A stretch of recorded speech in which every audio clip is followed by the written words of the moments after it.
હરખથી, આનંદથી. એ બેને સરસ કીધું, આપણા દીકરાને માટે ગિફ્ટ લાવવી હોય તો એને જન્મદિવસ હોય ત્યારે લાવીએ, આગલા દિવસે હાલો ને ઓલા કાં મારો દીકરો છે. તો ઠાકોરજીની, વૈષ્ણવની, વલ્લભની વાત આવે ત્યાં કેમ આવું થાય છે? હજી મન તમારું સંસારમાં જ લપટાયેલું છે, હજી ઠાકોરજીમાં છે નહીં. ભગવાન કહે છે, ભક્તો પ્રેમથી થોડું પણ મને જે અર્પણ કરે તે મને ઘણું થઈ પડે છે. રાય જેટલી સેવા કો પર્વત જેટલી માને, અને પર્વત જેટલા દોષને રાય જેટલા માને.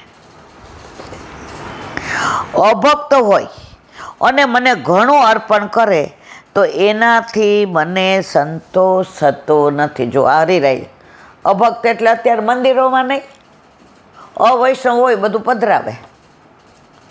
ઓલા બિચારા વૈષ્ણવોએ પધરાયું હોય એનો અંગીકાર ન થાય.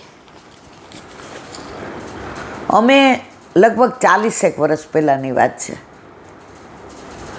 નામ નહીં દો પણ એક જે હતા તો પધરામણીમાં પધાર્યા. ત્યારમાં જોબ ચાલુ હતી પણ રવિવાર હતો એટલે બાજુમાં જૈન દાદા રહેતા હતા. એટલે એણે જેને કહ્યું, દાદાજીને મારે બહુ ભયબંધ થયો, અઠવાડિયે હું એકવાર આવું જ મળવા. અમે કોલેજમાં હારે ભણ્યા ને આ બધું. હા તમે તો મારા વડીલ કહેવાય. હવે દાદાએ પહેલી વાર કીધું કે પગલાં કરો ને.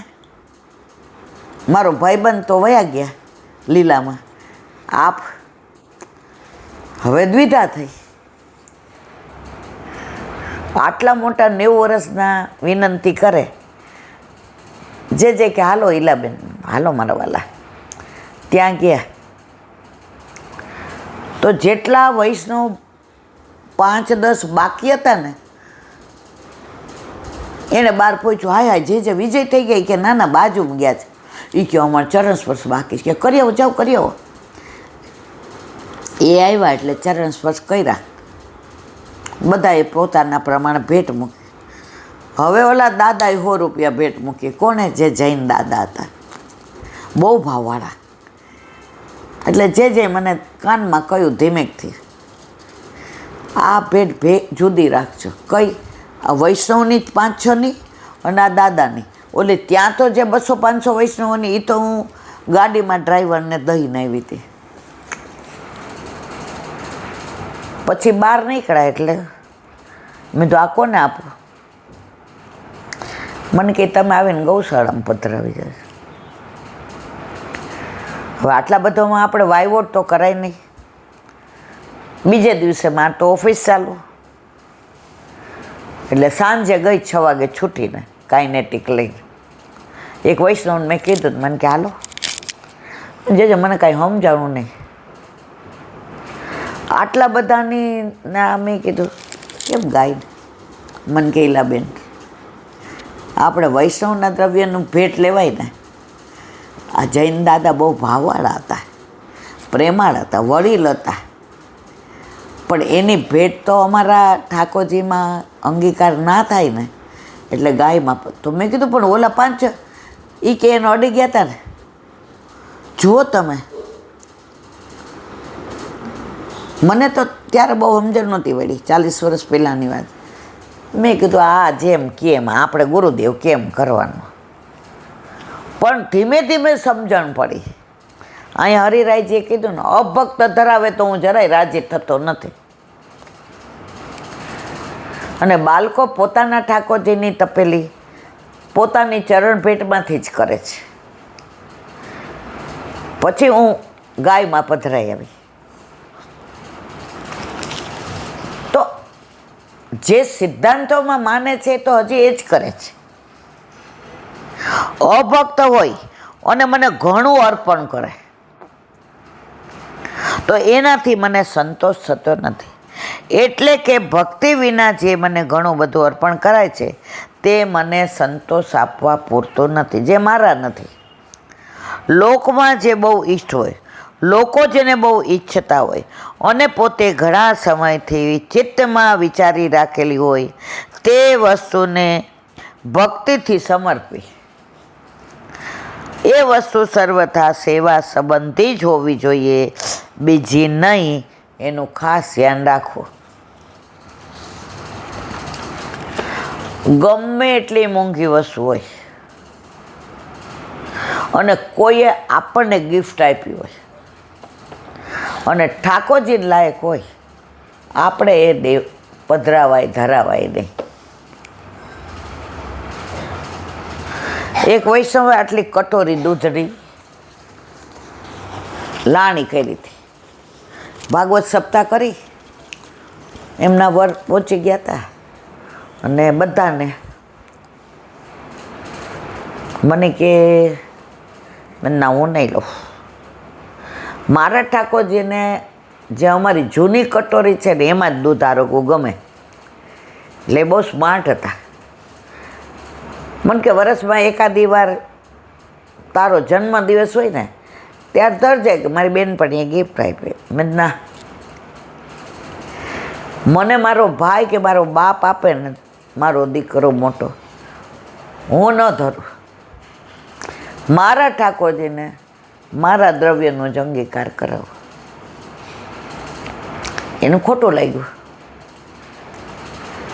પછી બીજે દિવસે ઘરે આવ્યા, હું દઈ જાઉં, તાર જે કરવું એ કરે. મેં તો હું લૌકિકમાં વાપરીશ, મને ખબર હતી એ આ દુખતી ન દા લૌકિકમાં જ ન હોય. મેં તો પાછી લઈ જાઉં, હું મારા ઠાકોરજી નહીં વાપરું. લઈ ગયા પાછું. અઠવાડિયું બોલ બોલ કર્યું ને બધાને કે બહુ મોટી ભક્તાણી થઈ ગઈ છે ને, આપણા કરતાં હાવ નાની છે તો એ સિદ્ધાંતોનું પૂછડું પકડીને બેઠ. કેટલું બોલ, ઓકે. બોલવાથી ને જે થવું હોય થાય. મારા ઠાકોરજીને હું કોઈનું અંગીકાર કરાવીશ નહીં. અંગીકાર નામ સુધી કોની આવે એમ નહીં. તો આપણો માર્ગ છે ને એ બહુ ઝીણો સૂક્ષ્મ છે. બધાને ત્યાં આવું નહીં હોતું. શરૂઆતમાં મને આ સમજણ ન પડતી હોય. ઠાકોરજી પુષ્ટ કરાવ્યા ને, કોઈ એમ કે એટલે બેન બુંદી બનાવી સરસ, ડબ્બા ભર રાખે, ઓફિસે જાતા લેતા. આપણે તો રાજી થઈ ગયા કે એટલે આપણને બુંદી આવડતી નથી, આપણા ઠાકોરજી બુંદી આરોગે. પછી ભગવદીઓએ સમજાવ્યું, ઈલા તારી સત્તાનું ધરાવાય. આ તો એનો અંગીકાર કરે છે. એ કે ગૌશાળામાં ગાય હોય ને એને બધા ઘાસ દેવા આવે. આપણા ઘરે આપણી ગાય હોય ને એને આપણે જ ઘાસ ખવડાવાય અને એ દૂધ ઠાકોરજીને કામમાં આવે. આખા ગામને ન કહેવાય મારે ગાયને ઘાસ. બીજું આ વાત તો આછી છે. એટલે ભગવતીઓએ સવારી વલ્લભકુળના બાળકોના વચનામૃત સાંભળી સો ચૂહા માર કે બિલ્લી હચકો ચલી. પણ સમજણ પડ્યા પછી આવું કરાય નહીં. બોલો હરિરાય મહાપ્રભુ.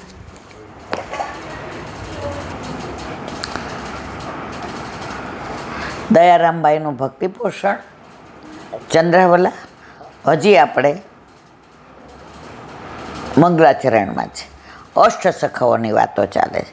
આપણે અષ્ટસખાઓ 2 વર્ષ પહેલાં થઈ ગયા, છતાં પણ આનું અનુસંધાન છે એટલે આપણે ભગવદીઓને દંડવત કરીએ.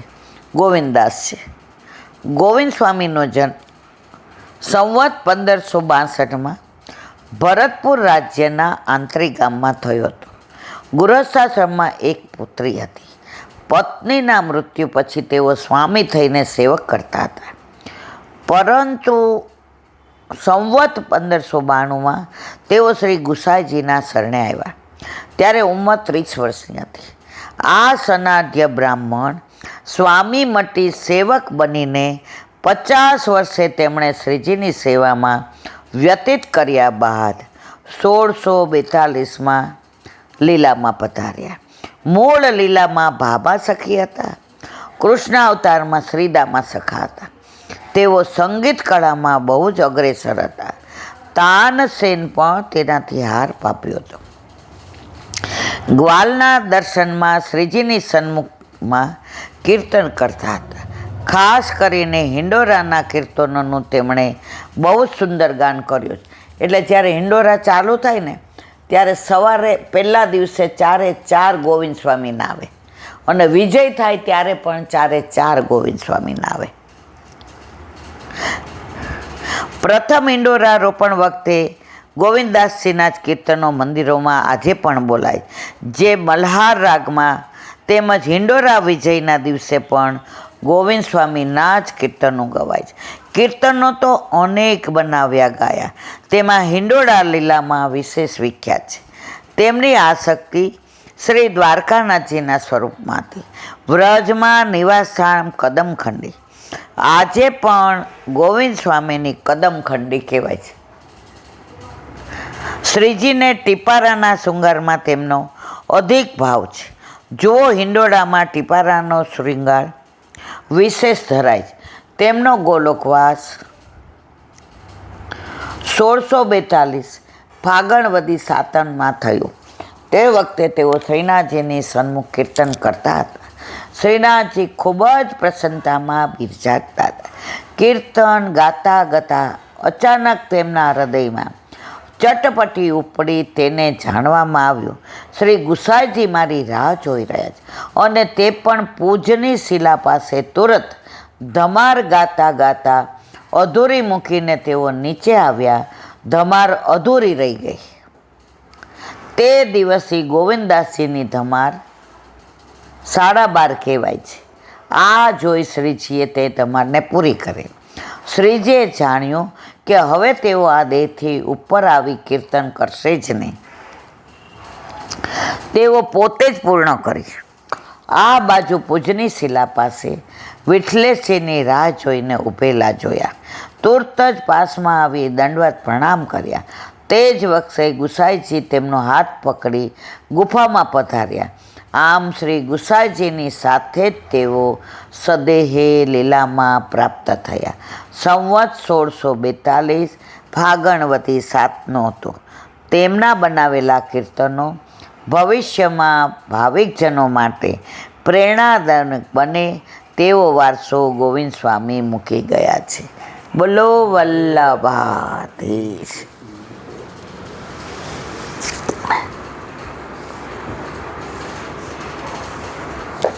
કરી નાખો પૂરો.